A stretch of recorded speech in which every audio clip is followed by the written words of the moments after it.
Okay, welcome back to The Explainer. Today, we're diving straight into a massive puzzle that has literally baffled experts for over half a century.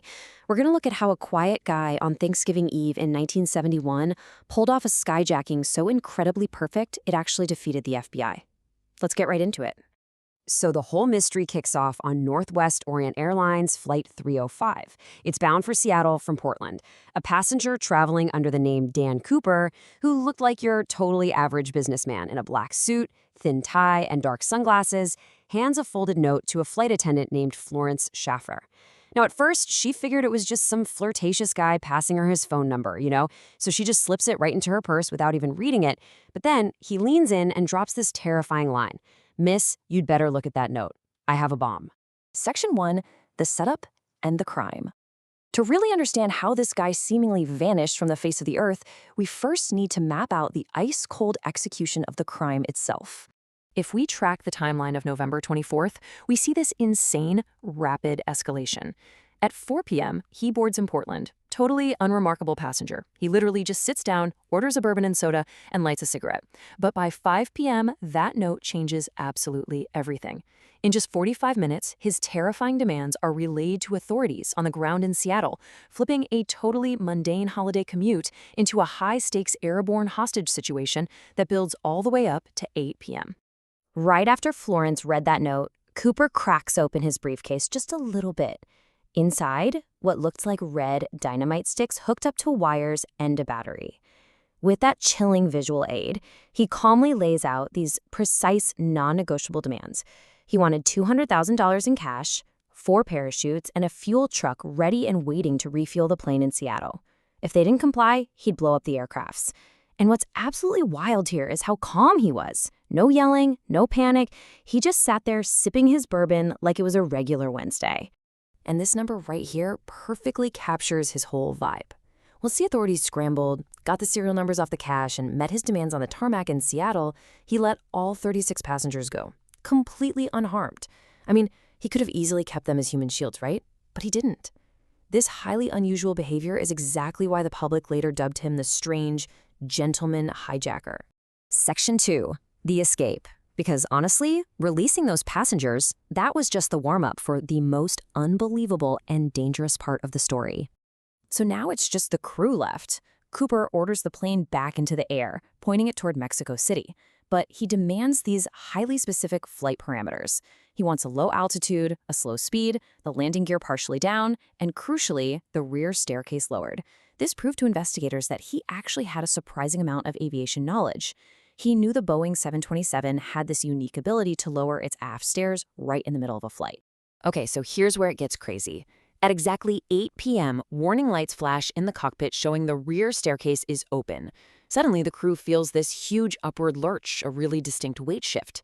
Somewhere out there in the freezing, pitch-black, heavy rain over the Pacific Northwest forests, Cooper strapped that ransom money to his body and literally stepped out of that lowered staircase into the roaring wind. Section 3, the investigation. Just picture the sheer shock on the tarmac when that Boeing 727 finally lands, and the hijacker is just gone. The FBI rushes the plane fully expecting to find some major clues, maybe a rookie mistake he left behind. Instead, they find almost nothing.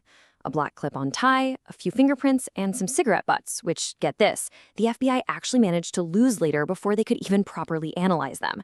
They launched one of the biggest manhunts in history, scanning massive forests and rivers with military helicopters, and this tiny pile of lost clues was literally all they found. Which obviously leads us directly to the biggest question. Did the guy even survive the jump? Look at the conditions. It was nighttime, freezing cold, pouring rain, over incredibly rough wilderness. Think about what you'd need to survive that. He had absolutely none of it. On top of that, he wasn't even wearing proper skydiving equipment. A lot of seasoned investigators firmly believed no pro skydiver would ever try something so reckless, leading them to assume he died on impact. But if he died, where's the body? Section 4. Suspects and clues.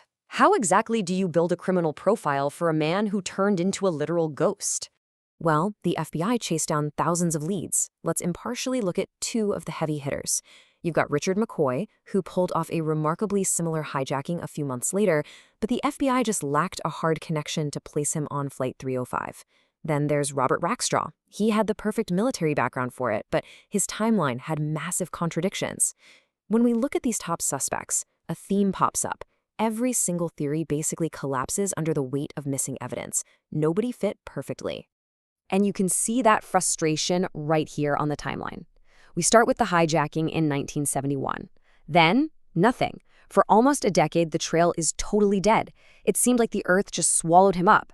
But then, an event in 1980 violently jolts the entire investigation back to life.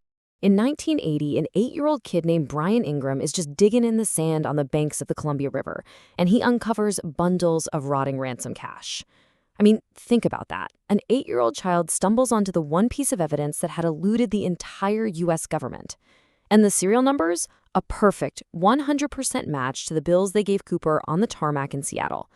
Boom, the mystery is instantly thrown right back into the national spotlight. But instead of solving the case, this discovery actually frustrated investigators even further. It created this massive new contradiction for us to untangle. Did the river just wash the money downstream from his dead body rotting away in the woods? Or did he actually survive the jump, escape, and deliberately bury that cash to hide it or come back for it later? Section 5. An enduring legend.